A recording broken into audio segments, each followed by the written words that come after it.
Good morning internet, and welcome back to the channel of the chalet build. Now it's been a while because the weather that we've had here is absolutely been terrible, really bad. It's not much better today. Let's have a quick look round. Now this is what we keep getting. We've just had a really bad downpour here. I mean, we're getting like intervals of sunshine with some real heavy downpours of rain, and that's what we've had the last few days. Now we have got some progress made, not a lot I'm afraid. Let me just show you what we're up to. We've got the plastic fitted all the way along the back. We've got the plastic fitted here and the trim on this side. As you can see, that downpipe there, that's just temporary. That's got to go. We got to dig a soak away. But we've got our trim along this side. If we walk around the front here, we've got all the plastic here ready to get all the trim ready. It's all got to be. I've got to just level it up as I go along. And then this side, if we come down here again, we've got all the plastic trim on here. Okay, so I mean basically, this has been done literally over the past sort of 4 days, just doing a bit when we can, because the rain it's just been absolutely awful. We've had high winds, rain, you know. And this is the trouble with today as well. You know, you get your stuff out, because of course, you know, it's all got to be like, you know, you're outside, and the minute it rains, I mean, I don't want to. I could, I suppose, cut things up in the shed, but you know, I don't really want to. I just want to get this cladding finished, you know, and then it's like, you actually get inside when the cladding and the windows are in, and then it doesn't really matter about the weather. Right, one thing we did manage to do today, this morning, because with the rain here, I mean, it was raining first thing when we actually got here, and then it's been raining on and off since. But what we did do, we had a bit of an organisation in here. Look, I mean, it was getting to be in a right state in here. We swapped saws, the big saws down there on the floor. We put the small saw on there because obviously it's a finer blade on that one, because, you know, cutting the cladding up, we want a nice clean cut. So yeah, I mean, you know, we got the compressor down there for the nail gun, but of course it's just hoping that it's going to stay dry for a bit, because you sort of no sooner get stuff out that you end up putting it away, and that's what it's been like over since last Friday, really. You know, I mean, we finished putting on that side trim yesterday morning. We got absolutely soaked, me and Cedric. You know, we were outside, it was absolutely peeing it down, the rain. It's just horrible trying to work in these, which is, you know, we did so well here. We got such a move on, you know, prior to sort of August, well, mid-August, and then since then the weather has just broke. It's just been a nightmare here, you know. Finisterre is known for its bad weather, but you know, we had such a hot summer, such a long spell, and we got so much done. It's just so annoying because our initial hold up, because the Marie's office was dragging the feet, cost us like 6 or 7 weeks delayed start. Those 6 or 7 weeks, this would all be clad now, all be finished, and it wouldn't matter about the rain because I'd now be well getting the inside sorted. But you know, we're so far behind, and it really is annoying considering the hard work that we put in to get it this far. You know, as a family, we just all pulled so much together, and sometimes you look at it and you think, you know, it's all been for like, not for nothing obviously, but it's demoralising. But anyway, so the plan of action is, where are we now? It's 11:15. Did I say it's I did say it's Monday, didn't I? Did I say it's the 15th of September? I'm sure I did. Anyway, so it's 11:15. We've been dodging the showers. I've got all the stuff out once, and then we had to put it back in again because it rained. So I haven't actually done any work on it as yet. So the plan is we're going to have an early dinner because you can't saw with the power saws and everything after 12 o'clock till 1:30 here in France because upset the neighbours, so we're going to have an early dinner now, and hopefully, you know, this afternoon we might just manage to get something done. It might, you know what I mean, we can but hope. Anyway, this is what I think the whole of this week's going to be, is just dodging the weather, you know, trying to get a bit done where we can and that. Of course, my problem is when I actually come to put the windows in, when I'm cladding along, and I'm going to put the windows in as I get to each window, you know, I don't want it like a big hole and it starts pouring down the rain because we've worked so hard to keep the inside dry. I don't know. The forecast last week was for this week was supposed to be changed again. The warm weather was coming back, so they said, and we was going to lose all this, but obviously that ain't going to happen. Anyway, right, okay. So for now, if I actually get anything done, I'll set the other camera up with the old fast action because I know Harry in England, he loves that. I'm sure he's missed it. I don't know because, you know, you've only got to look there, you know, I mean, who knows? Right, like I said, we'll have our dinner and we'll see what's what. Right, I'll catch you later. Either way, there'll be another video today, whether we get anything done or not, and I'll fill you in on myself. My little granddaughter, I don't know whether you can see, but she's in the window across there and she's waving away. Right, okay, catch you in a bit.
Good evening, internet. So it is 20 to 7 on the night.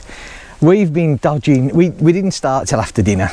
It just wasn't worth it, and then we did a little bit of work and it started to rain, and that's what it's been all afternoon. We've been stopping and starting and stopping and starting, but we're getting, don't worry about the bit sticking out there, I'm just too knackered to sort it off tonight. Yeah, we're getting there, look. Again, you know, this ain't bad cladding, it's 18mm cladding, but it's still bowed, and there's still quite a lot. We've had to take pictures of it because there's been like damage, a lot of, not a lot, but you know, there's been damaged pieces. So we took a fair few pictures and we're sending them over. Now Cedric, look, say hello Cedric. Hello. Look, see, it's not just me and Aisha working. Cedric's done a little bit, you know. We'll just come down here, look. Now this is the trim going on, look, see? I thought he'd have had it up by now, but never mind. See? Hey, there you go. Being put on there. So this, well, this should be finished tonight, and then there's only the front to do. And yeah, so this will be our next, we'll finish that side off, then we'll come to this side. And then it'll just leave the front and back to do. And there you go, we're moving. There's nothing inside, like, but still, yeah. We would have got, you know, we would have got such a lot more done today if we hadn't been dodging the rain, but still. So tomorrow morning, it's a bit of a funny week as well this week. Tomorrow morning I've got to take the wife to the hospital, sorry, the doctors, because she's still got an arm. She's like, that's just not improving at all. And then on, when is it, on Wednesday or Thursday, I've got to go and have this lung scan. Yeah, so there's sort of, but Thursday I've just been informed by my daughter that it's Thursday, so yeah. So there's like, tomorrow we can do, once my wife's been to the doctors, so we'll do like half a day. So this side here, you know, this side, that should all be finished off. Of course it gets higher, you know, so it's up and down the steps, and of course you got this angle to follow down, but yeah, so, but Thursday there's going to be nothing done Thursday because it's like 11:35 the scan, which is in Campere. So by the time I get there, and then by the time it's finished and you get it, it's just not worth it. So yeah, but still, you know, we are getting there, you know. The cladding's going on, and that's the main thing. It's another step in the right direction. Anyway, right, okay, so we're back in production. look at this now, look. But this is what it's been all day, you know. You look at it and you think, yeah, then all of a sudden you just get this outburst, you know, downpour, but of course you got to cover like everything up. It's a right pain in the backside, but still, never mind. Okay, right, if you like this, give me a thumbs up, that would be fantastic. And if you're not subscribed, I'd love you to be. It costs you absolutely nothing, whether you like watching this or whether you like watching the bike bit that I do, although I've got to be honest, I haven't really done much on the bikes this year because of doing this, and when I'm not doing this, because the weather is absolutely useless, but still, never mind. Anyway, either way, I'd love you to follow me. That would be great. I'd love to hit, I'm 1,397 subscribers. I'd love to hit that 2,000 for Christmas. That'd be great. It seems to have gone really slow this year, but still, never mind. Anyway, right, there I am, you know, don't ask for much. Like I say, copy in the next video, which will be tomorrow. Thanks for watching, I really do appreciate it. Bye for now.